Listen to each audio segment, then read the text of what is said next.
কে কে ওখানে?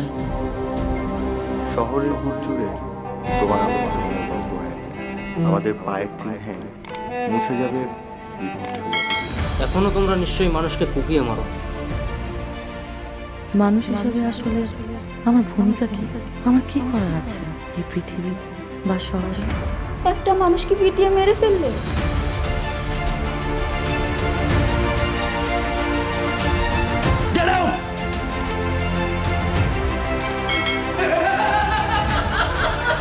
Ha ha ha!